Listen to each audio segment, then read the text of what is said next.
تو اللہ کا شکر ہے اس پلیٹ فارم سے کتاب و سنت کی آواز بلند ہو رہی ہے الحمدللہ. ہم آپ کے بابوں کو بالکل نہیں مانتے اس لیے کہ آپ بھی دوسروں کے بابوں کو نہیں مانتے.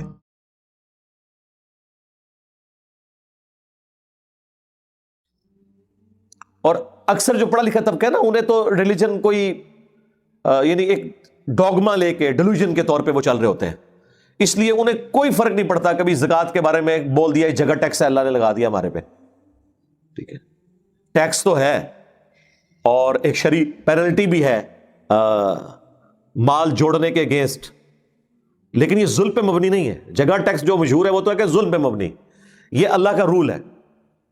اس قسم کے جملے بولنا جن میں شریعت کی یعنی مذاق اڑایا جا رہا ہو, یہ صراحتاً کفریہ جملے بولنا اسلام سے انسان کو نکال دیتا ہے.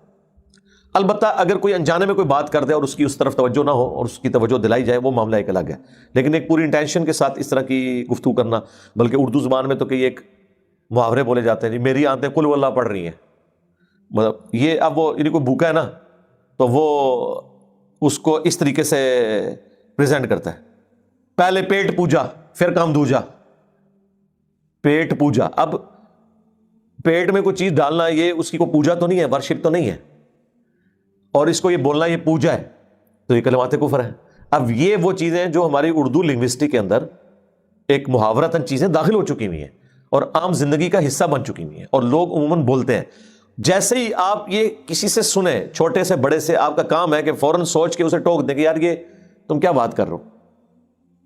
اللہ تعالیٰ تو اس معاملے میں اتنا سینسٹیو ہے کہ بخاری مسلم حدیث ہے کہ زمانے کو گالی مت دو, زمانہ میں ہوں, حالانکہ زمانہ تو اللہ کی ایک مخلوق ہے نا, یعنی اس کو ڈرائیو کرنے والا میں ہوں. آپ موسم کے اوپر بھی ڈسکشن کر سکتے ہیں کہ آج ٹھنڈ ہے, آج گرمی ہے, یہ آپ کا رائٹ ہے, لیکن جب اس سے آگے بڑھتے ہیں نا آپ اس پہ کرٹیسزم شروع کر دیتے ہیں, کیا مصیبت کی تو بارش آ گئی, میں تو جانا سی. نہیں, یہ اللہ تعالیٰ کے ڈسین کی وجہ سے آئی ہے, ٹھیک ہے. ہو سکتا ہے اسی میں بہتری ہو آپ کے لیے, نہ بھی ہو تب بھی اللہ کے فیصلوں کو کوئی چیلنج نہیں کر سکتا. تو کوشش کریں کہ موسم کے اعتبار سے بس اتنا ہی تبصرہ کریں کہ جس میں آپ شریعت کی لمٹ کو کراس نہ کریں. بعض کو جنون ضرورت پڑ جاتی ہے, جس طرح اب ٹھنڈ ہے, ہم لوگوں کو کہتے ہیں کہ بھائی بڑا خطرناک موسم ہے, آپ نے موٹر بائک پہ بیٹھنا ہے, ماسک یوز کریں, ہیلمٹ یوز کریں, کھانسی لگ سکتی ہے, اور آپ جوشاندہ استعمال کریں, شہد پئیں. یہ تو ٹھیک ہے, آپ کے سارے پریکاشنز ہیں اس حوالے سے, لیکن ہم اگر اس موسم کا گلہ کرنا شروع کر دیں گے کہ یہ کیوں آ گیا, تو یہ اب اللہ تعالیٰ کی قدرت کو, اس کے فیصلوں کو چیلنج کرنے کے مترادف ہے. آ گیا, آپ نے اس کے اندر پرفارم کرنا ہے اور اللہ تعالیٰ کا ہر حال میں شکر ادا کرنا ہے, ایون تکلیف کے دوران بھی. تکلیف تو انسان کو ہوتی ہے, ظاہر ہے. بخاری میں حدیث ہے, نبی علیہ السلام کا بیٹا جب فوت ہوا ابراہیم, تو آپ علیہ السلام کی آنکھوں سے آنسو روا تھے. صحابہ نے کہا یا رسول اللہ, تو آپ نے فرمایا یہ شفقت اور رحمت ہے, ٹھیک ہے. اور پھر نبی علیہ السلام نے کہا کہ دل غمگین ہے, آنکھیں اشک بار ہے, لیکن ہم یہی کہیں گے جو اللہ کی مرضی, انا للہ و انا الیہ راجعون. لیکن وہ تکلیف کو ایکسپریس کرنے کا ذریعہ اللہ نے اپنی جگہ بنایا ہوا ہے, لیکن آپ نے ان چیزوں کو ٹھٹا اور مذاق نہیں بنانا, دین کو نہیں بنانا. اور بڑے ٹاپکس ہیں آپ کر سکتے ہیں, لیکن دین اور اس سے متعلقہ چیزوں کے بارے میں نہیں کرنا, اور نہ اپنے سامنے ہونے دینا ہے. اور اگر کمزور ہے تو آپ کے سامنے ہو رہا ہے, آپ نے وہاں سے اٹھ جانا ہے کہ بھئی میں اس مجلس کا حصہ نہیں بنوں گا جس میں اس طریقے سے ڈسکشن ہو رہی ہے, جس میں قرآن و سنت کا مذاق اڑایا جا رہا ہے. اب یہ دیکھیں پنجابی زبان میں ایک محاورتاً جو جملہ بولا جاتا ہے, یہ کلمات کفر ہے. اے جہاں مٹھا اگلا کس نے ڈٹھا, یہ آخرت کا انکار ہے اس میں دبے الفاظ میں. یعنی یہ اس جہان کی جو نعمتیں ہیں وہ میٹھی ہیں, اور آخرت کس نے دیکھی ہے, یعنی مراد یہ کہ پتہ نہیں ہونی ہے نہیں ہونی, جنت ہے یا نہیں, جہنم ہے یا نہیں. اب اس طرح کی گفتگو کرنا جس میں آپ آخرت کے وعدوں کے اعتبار سے شک کے اندر مبتلا ہوگے, یہ کلمات کفر ہے. اسی طریقے سے کئی ایک گانے ایسے عشق مجازی کے اندر بنائے جاتے ہیں جس میں آپ جو پروٹوکول خدا کا تھا, گاڈ کا تھا, الہ کا تھا, وہ آپ اپنے محبوب کو دینا شروع کر دیتے ہیں. میں تیرے سامنے ہوتا تو سجدہ کر دیتا تجھے, اس قسم کے. مجھے تو اٹھ چکے گانے آتے نہیں, آپ میں سے کئی لوگوں کو شاید کچھ شعر یاد بھی ہوں, وہ آپ کبھی غور کریں گے نا تو وہ آپ کو خود اندازہ ہوگا کہ یار یہ تو بڑا عجیب سا جملہ ہے, یہ تو بیچ میں اللہ تعالیٰ کی ذات کو آپ نے تخت مشق بنا دی ہے. اس حوالے سے گفتگو کرتے ہوئے. کئی ایک کفریہ گانے ہیں جو مطلب انڈین فلموں کے اندر ہوتے ہیں, ہمارے لوگ بھی گنگنا رہے ہوتے ہیں, ٹھیک ہے نا جی, اور یعنی وہ محبوب کی عبادت کا ذکر اس میں کر رہے ہوتے ہیں, اس کو سجدہ کرنے کا ذکر کر رہے ہوتے ہیں, ٹھیک ہے جی, اور نماز عشق کی بات کر رہے ہوتے ہیں, اور نماز عشق بھی اللہ دی نہیں پڑھ رہے ہوتے ہیں, اپنے محبوب کی پڑھ رہے ہوتے ہیں, اور کہتے ہیں نہیں جی یہ بھی ادھر ہی لے جاتا ہے, ادھر نہیں لے کے جاتا بھائی. کسی صحابی نے, کسی پیغمبر نے عشق مجازی نہیں کیا, جان ضرور چھڑائی ہے عشق مجازی سے حضرت یوسف علیہ السلام نے, ٹھیک ہے نا.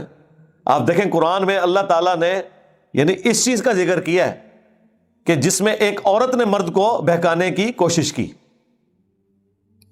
لیکن عموماً یہ ہوتا ہے کہ مرد عورتوں کو بہکاتے ہیں. اس طرح کا کوئی واقعہ قرآن میں نہیں آیا ہوا. قرآن میں ایک بڑا ایکسٹرا آرڈنری واقعہ آیا ہے حضرت یوسف علیہ السلام کے کیس میں, جس میں ایک عورت نے مرد کو بہکانے کی کوشش کی. یہ بھی بڑی حکمت آئی ہے. میں اگلے دن اس کے اوپر بھی سورہ یوسف پڑھتے ہوئے سوچ رہا تھا کہ حالانکہ دوسرے والے واقعات تو زیادہ ہوتے ہیں, یہ واقعہ اللہ نے اسپیشلی ذکر کیا ہے. اس کی وجہ یہی ہے کہ معاشرے کی بہتری اس وقت ہوگی جب مرد کی تربیت پہلے ہوگی. عورت تو اس کے اوپر ڈیپینڈنٹ ہے, مرد کو پہلے خود کریکٹر والا ہونا ہوگا, تب وہ اپنی عورتوں کو, خواہ وہ بیٹیاں ہوں, خواہ اس کی بیوی ہو, خواہ بہن ہو جو اس کے انڈر آتی ہو, اس تک بات اسی وقت کر سکتا ہے جب اپنا کریکٹر ہے اس کا. تو اس اعتبار سے اللہ تعالیٰ نے اسپیشلی اس واقعے کو بھی ذکر کیا.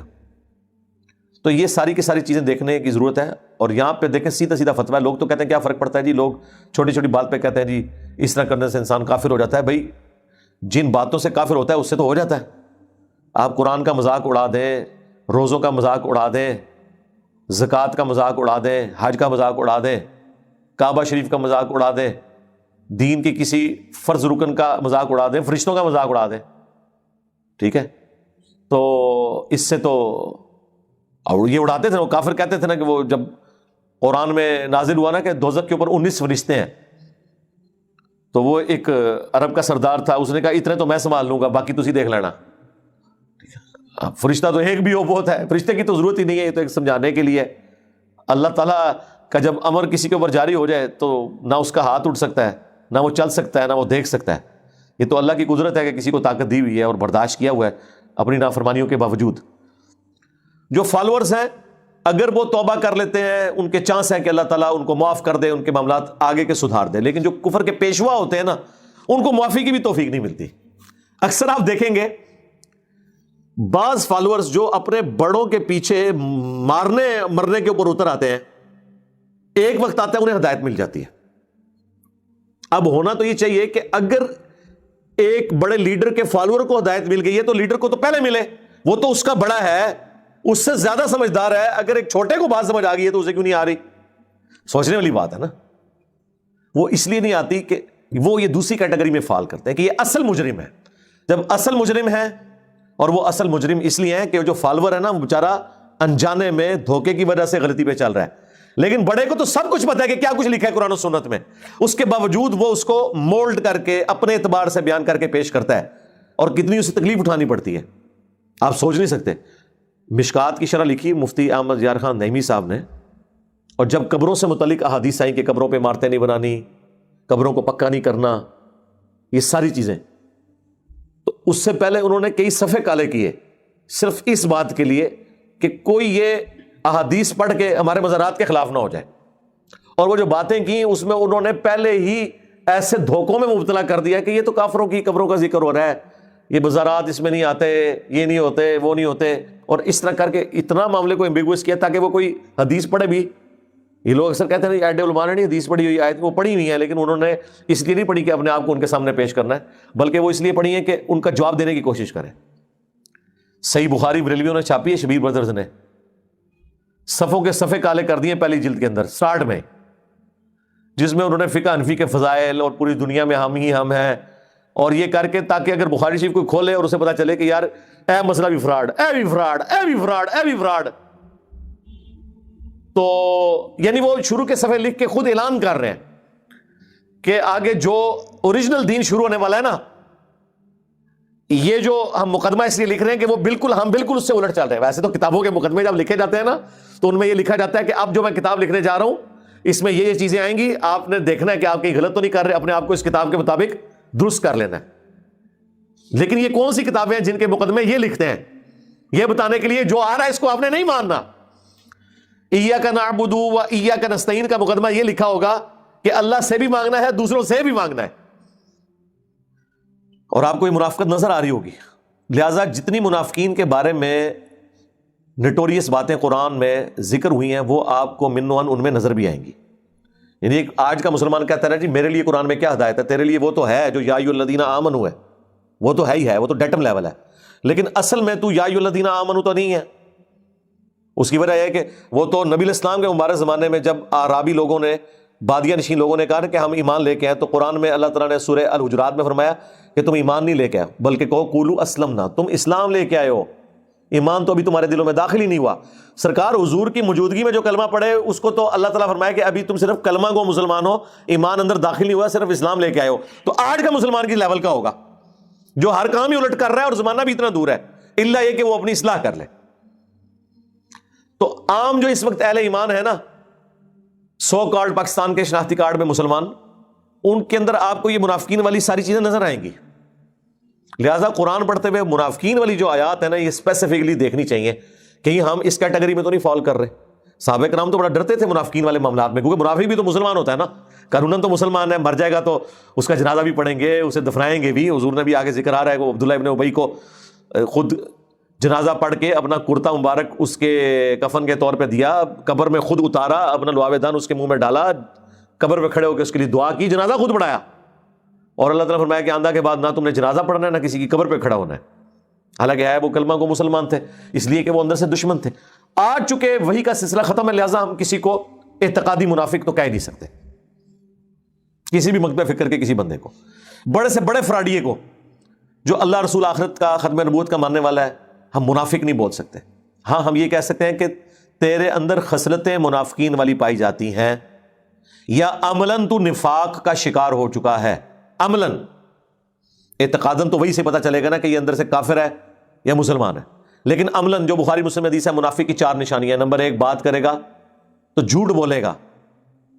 نمبر 2 وعدہ کرے گا تو توڑ دے گا. نمبر 3 امانت رکھی جائے گی خیانت کرے گا. اور نمبر 4 جب کبھی جھگڑا ہوگا تو گالیاں دینا شروع کر دے گا. لو ہاں پاکستانی قوم وچ کیڑا جے مومن. آپ نے فرمایا چاروں جس میں پائی جاتی ہو پکا منافق ہے, اور ایک بھی پائی جاتی ہو تو منافقت کی شاخ کے اوپر تو ہے. تو یہ تو اوورال امت کا ایک سمجھ لیں ایک طرح امتیاز بن چکا ہے انورٹڈ کاماز میں, کہ بات کرتے ہیں اور یقین نہیں ہے کہ وہ پوری کریں گے. کہتے ہیں میں تو کیا سی نا وعدہ تو نہیں سی کیتا.